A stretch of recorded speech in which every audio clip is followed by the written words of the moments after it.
we think it's the first pepper that came around. So, and we are blessed to have it in our region here in the Sonoran Desert in Arizona. Oh, there you go. There we go. This is so hard.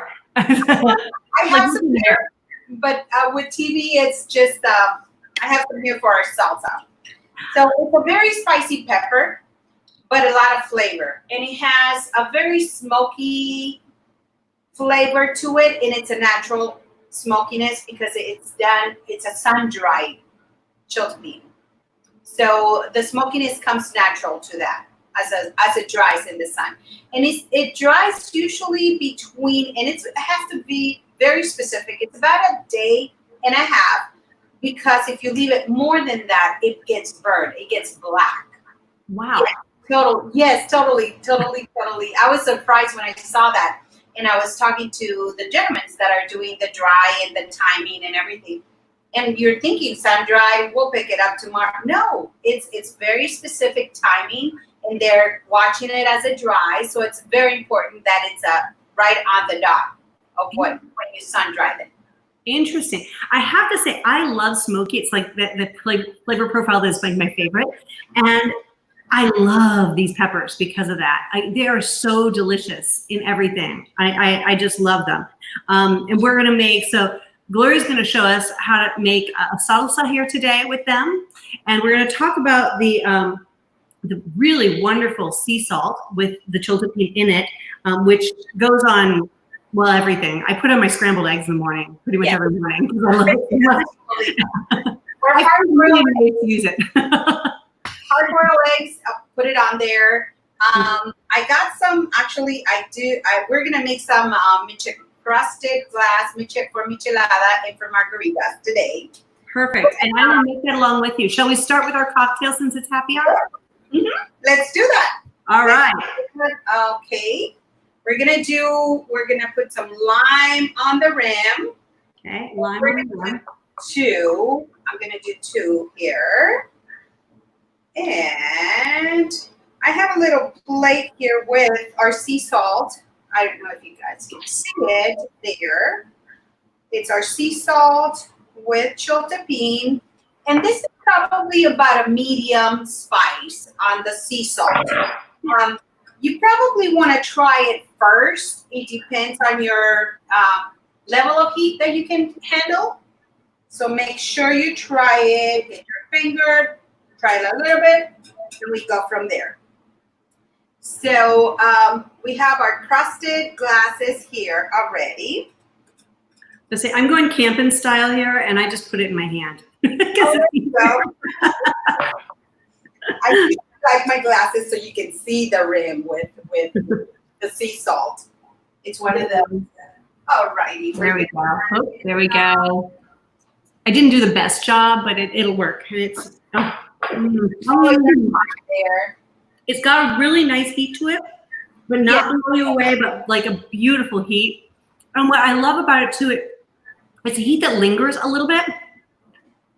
But it doesn't, you don't lose track of what you're having. That's what I like about Chiltepin. Chiltepin, the spiciness is there. It kind of lingers in the back of your mouth and it goes away. So you can still enjoy what you're having and not lose track of what your meal is or what you enjoy. So basically what we're going to do here, we're going to open our beer to your tasting. So we're going to do the clamato first. And there we go, right about there. And we're ready for our there you go. Here we go. Right on. There we go. We can do our little lime on there, and we're all ready. Okay. There you go. So I had to go and get a little tomato juice. For margarita, we're not going to do nothing fancy. I usually do a shot of liquor or Grand Marnier or something of that nature. Today, we're just going to do with already prepared margarita mix. Ooh. Oh, that spice is so nice on the michelada. Oh, it's perfect. Yes. It's perfect. Do it for any of your cocktails. Basically, it depends if you like the mix of what you're having. Feel free to do that. I mean, get a plastic glass. It doesn't have to be too hard. Oh, it's delicious. It's just perfect. I love them too in Bloody Marys. So I just sprinkle that on top of Bloody Mary. That was really good. I put it in the freezer so it's icing. Salud. Salud. Yeah, both of them are good. Delish. Yeah. Delicious. Wow. That's great. Do you want to start us off with a salsa? Yeah, we're gonna make some salsa. I have about, I want to say 2, 4, 6, about 7 or 8 Chiltepin peppers here. So we're gonna crush them a little bit. And we're gonna make some fresh salsa with this. And there we go. And I have about 18 ounces of whole peeled tomato right here. So we're gonna throw those Chiltepin peppers here. I have here, and it's up to your liking what spices you use. I have a little bit of salt. I have garlic, pepper, a little bit of oregano too. Okay, and we're gonna throw that in there too. And of course, our cilantro. For me, cilantro is everything on a salsa, on a fresh salsa. So I'm gonna throw everything in there. There we go. And we're gonna put it there. Let's turn this on. And we're gonna go on mute for a second so I don't. Hang on, I'll mute you for a second. Okay, there you go. Okay, so I can't wait to try her salsa. So they also have fresh salsa, which they sell, which I'm going to talk to her about here in a second. So they have some fresh salsa that they sell if you're lucky enough to be local in Arizona. Hang on, I'm going to unmute you. You're unmuted. Good. Do you now the fresh salsa? You guys sell that, right? At Costco has that for you guys. Our local Costco correct takes Is care it just of. in Arizona? I'm sorry. Was it just in Arizona? What regions are you at? Our local 3 Costcos, we have 3 Costcos here in Tucson, and they carry our salsa. So if you are lucky enough to be in Tucson, you can get this salsa. For those of us who are not lucky enough to be in Tucson, however, we have to get the peppers and make it ourselves. Yes, our salsa is fresh, and like I said, and with that, it's about a medium size, a medium spice too. Wow. Well, to go with your salsa, I'm going to mix up the black bean dip that is in the slow food box. Has 2 of the ingredients that were in the slow food box. We did a slow food live with Slow Food USA. What that was that like 2 weeks ago or something like that, 3 weeks ago. And it was really fun. We had both you and also another Arizona maker, the wonderful girls from Ramona Farms with their peppery beans. So 2 Sonoran Desert ingredients here in the black bean dip. So I'll show you. I'm not a bean soaker. I just cook them for a really long time because I don't like to plan ahead. So I just cook these things for like 3 hours on the stove with a bay leaf. That's all I put in it. Don't put salt in your beans when you're cooking them because it breaks down the texture. So I don't put salt in until afterwards. So I've got my beans here in the blender. I'm gonna just go ahead and throw in. So I'm gonna take. So the recipe says 2 to 5 Chiltepins. Obviously, it's whatever you feel like for spice, but honestly, 2 is very, very mild. Like very, very mild. I think 5 is probably more where I'm at. Maybe more like 8 for deep or 10, depending how she's feeling. So I'm gonna throw 5 in this for now, because I can always add heat. I can't take it away. So now, Gloria has these amazing grinders on her website. They're kind of killer and really cute. But I don't have one, so I'm just using my old-fashioned mortar and pestle. It's fine, but I'm going to have to get one of those cute grinders. They're super cute. So, Gloria, you were telling us in the Liquid Live about how in the Sonoran region, everybody kind of has a jar of Chiltepins and a grinder on your table. Yeah, it's very common, especially like we shared last time in our older generation, like Nana's house and your tia's house. They usually, you grow up going to their homes and you see a chiltepinero, which is a grinder. We call them chiltepineros because that's what you basically will use them for. And the jar of chiltepins. And basically when it's Chiltepin season, you can buy them at the corners. There's people that would sell it, and they would sell them just like in any kind of jar. They don't basically. It's people that they harvest their Chiltepins at their ranch and stuff like that, and they will sell them sometimes in a Coke jar, in a Coke plastic bottle, and stuff like that. So you'll be when you see them in these jars, it's like this is not common. Common is the other way. And we do have something very representative of our, we have the pepper. Sometimes it's like, where can I see it? Let me just come around here and I'll show them here. We have a chili pepper, basically of Chiltepinero. And that's basically where you grind the pepper. That's so adorable. And this one, it's our #1 sellers, our saguaros, of course. Oh my God, that's adorable. I might need that for Christmas. I really, really think I do. Those are so cute. Oh my God, I love it. Wonderful. All right, so I'm going to catch everybody up. So I put my my Chiltepins in here. I threw a clove of garlic in, and then I just fresh squeezed the lime of 1 lime. It ends up about 2 tablespoons-ish. I'm going to throw in 1/4 of a teaspoon of adobo seasoning. I'm going to throw in 1/2 teaspoon of cumin. And then I'm actually going to use a little bit of this for my sea salt, because then I'm adding heat and sea salt. Yum, both all together. And then what I'm going to do is I'm going to add back some of the cooking liquid for my beans into this. Because these beans are, they're very starchy and they'll seize up on you. So you kind of want to add a decent amount of liquid. So I'm going to add back in the cooking liquid from when I cook the beans. So I'm not losing any of the nutrients from it. And it's delicious too. So I'm going to mute myself. But you know what I want you to tell us is you were telling us about the harvesting and the wonderful ladies who harvest for you. And I'd love to hear that story again while I'm blending. Yeah, our Chiltepin peppers are harvested by all women, actually, and they do a wonderful job.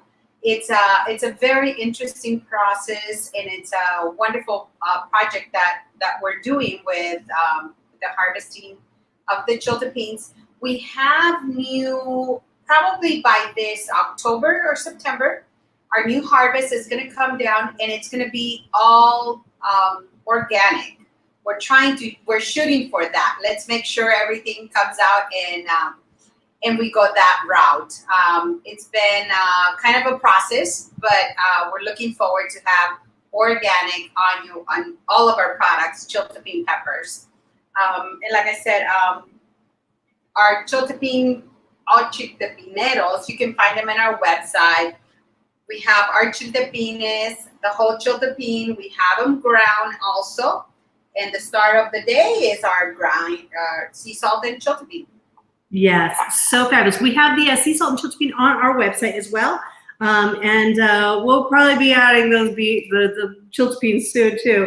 But we've right now we've got just a few of the, if you didn't get a slow food box, we do have maybe 2 left. And I'm not even kidding. That's all we have. We're really, really, really almost sold out. But we do have just a couple left, and then we'll move on.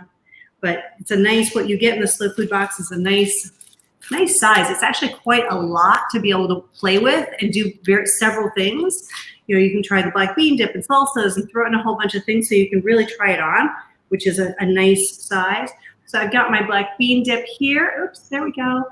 And I threw just a little bit of cilantro on top of that. You could throw a little bit of cheese on top of that if you wanted to, but I think it's actually better without. It's just really lovely.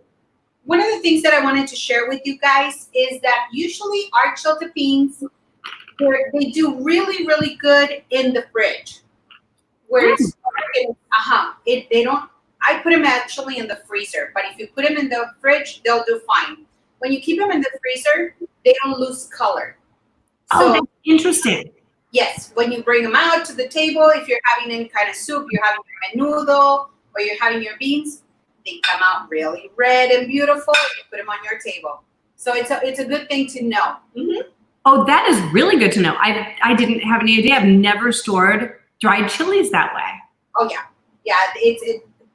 I know about Chiltepin. I usually don't use many of other chilies. I like chile ancho, and I do sometimes green chili for some recipes and some adobos that I do. But of course, the main chili of my house is Chiltepin. Do you ever use the Chiltepins in a fresh state, or do you always dry them? In a fresh, when they're green, they're delicious too.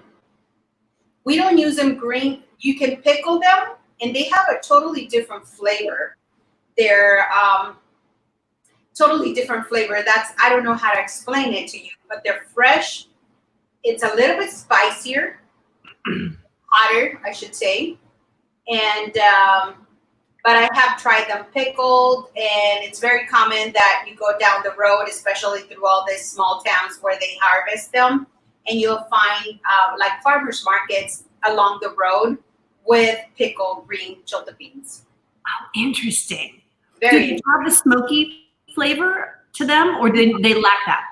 They lack that. When they're green, they don't have the smokiness to it. Are they spicier or less spicy? For me, I would say that they're hotter when they're green. Yeah, that makes sense. Mm-hmm. Yeah, because I think most peppers, as they get red, they're actually developing sugars, even, that they're sweetening up just a slight bit, so they get a little less hot. And I know that it's typical of most peppers. We tend to think of the red as being hotter than the green, but it just it sat around longer, so sugars have been able to develop, so it's a little milder. But that is really fabulous. And I see you've got jicama there and some wonderful things to put the salt. Yes, you can just put it there and just open up this one is my Chiltepin, and just put it over it. It's a wonderful snack over avocado, over watermelon. We use it for everything, basically. Oh, mango, yum, mango, really good. It sure is. It's quite fabulous, quite fabulous. I have to say, it's such a wonderful pepper that I wasn't ever aware of until Ian from Slow Food recommended you guys for the Slow Food box as an Arc of Taste ingredient, and you sent it to me, and oh my God, I was blown away.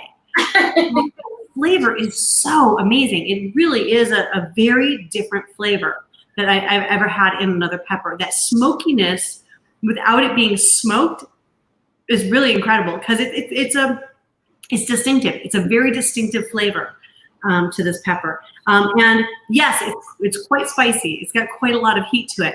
But as you said, it doesn't blow away your taste buds.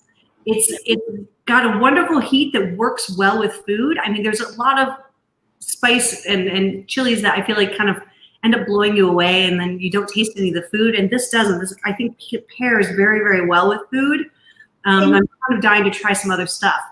Another thing about the Chiltepin pepper is that 90%, probably 95% of the time, it keeps the same level of heat. So what you do, if you find your medium that is for my bowl of menudo or my bowl of soup, I use 1 Chiltepin. If that's my medium, is that what I like, or my heat level that I want? You always want to do 1, and most likely it'll be the same. So if you have a very high tolerance and you put, like my father-in-law used to put like 10 Chiltepines to scramble eggs, and he would choke, but he would love that. And so he would do 10, and that was his level of heat that he would like for his food. So it's not like the jalapenos or other peppers that sometimes it depending on the water level that they got, that they're very spicy or they're not. this will keep the same level of heat. So it's very convenient if you know that you do just one, you do one, and most of the time it's going to be the same for you. Oh, So that is very interesting. Yeah, because most peppers do really vary a lot. So tell us, so this grows in the Sonoran region, which is obviously very arid desert region. What are the growing conditions like? Does it like to be, you know, super, super dry? Do you ever have problems? no, actually, last year we had a very good rain that took some plants up. I mean, totally, it washed off everything, totally. But the area where we grow this Chiltepins, we are the grower that helps us out with this. It's a private property, but it's in the wild. And it has the river runs, I want to say, no more than half a block or even less. So you have a very humid area, and I can share some pictures in the website with you guys also. It's a very shaded area, has a lot of mesquite trees that sometimes you have to trim in to get more light, to filter more light in. So it's a beautiful area. It's you see all the bushes. The Chiltepinas are about, I want to say, between 4 and 5 feet tall bushes, and you see them all full of little berries, and some you see some green ones, and some red ones. But it is an irrigation system, so you have control of the water, even though the river the underground should be very moist. And we've been getting beautiful and delicious products. So we've been with the same grower to working this product for, I want to say, a good 5-6 years, no more than 5 years, about 6 years probably. And we build a good relationship in the programs that he does and everything. And like I said, we're helping and we're being very, very hopeful this season coming up that it's going to be all full organic on our product. Let's see if I can do this. Okay, I'm supposed to be able to add how can I add? You do this? Nope, that didn't work. I don't know how to share my screen. Oh, there we go, share screen. Share screen, there we go. I have to be smart enough. Chrome tab. It's hard, I'm learning all these things too. There we go, it's like a mirror. So here I want to show you guys, so this is there's a picture of them in the area from the Slow Food book. Yeah, so that kind of gives you a little bit of an idea where what we're talking about there. It looks like a stunningly beautiful area that you grow in. It was pretty hot, and we try to go a couple of times in the season when we're harvesting, and it's about, I want to say, a couple of months of harvesting. And the plant keeps growing, gives you more and more Chiltepins. And as soon as the temperatures drop to freezing, that's when the plant stops their product. Interesting. So, and they're perennials, right? So the bush maybe just goes dormant, but it comes back again the next year. Yes. But last year the whole thing was lost with the water. So wow. This year they're fresh from the ground up, from seeds. Wow. Yeah. Fantastic. Well, I'm going to see if anyone has any questions, pop them in the window now. If you have any questions for Gloria about the Chiltepin or her amazing salsa, which I'm going to have to be making this weekend. And thank you for the michelada, which is delicious. Cheers. I hope everyone is having a margarita or a michelada right now and enjoying their Thursday happy hour. Thank you guys very much. We love having you as maker in our shop, and your products are incredible. And I only wish I was in Tucson to get your salsa, but I'll make it myself this weekend. There we go. It's very simple. And like I said, the spices that you do, you want to use what you basically use on your stuff and your salsas and your cooking. And for me, a main ingredient for the salsa would be cilantro. I cannot have a salsa without cilantro. Very good. Excellent. Well, thank you very much. And everybody have a wonderful Thursday. All right. Thank you. Thank you, Lisa. Thank you for having us. Bye-bye.